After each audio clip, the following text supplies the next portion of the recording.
కుస్తీ నాపై గెలిచింది అంటూ భారత star wrestling Vinesh forgot wrestling retirement ప్రకటించింది.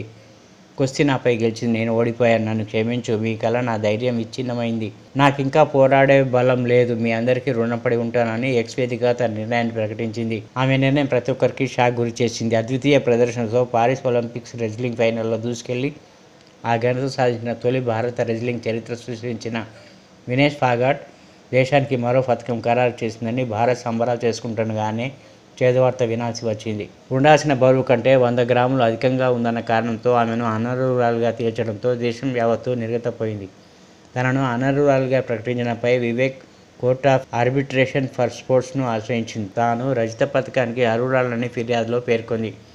దీనిపై తీర్పు రావడానికి ముందే వినేష్ రిటైర్మెంట్ ప్రకటించి కోట్ల మంది భారతీయుల హృదయాలను బరువెక్కించింది.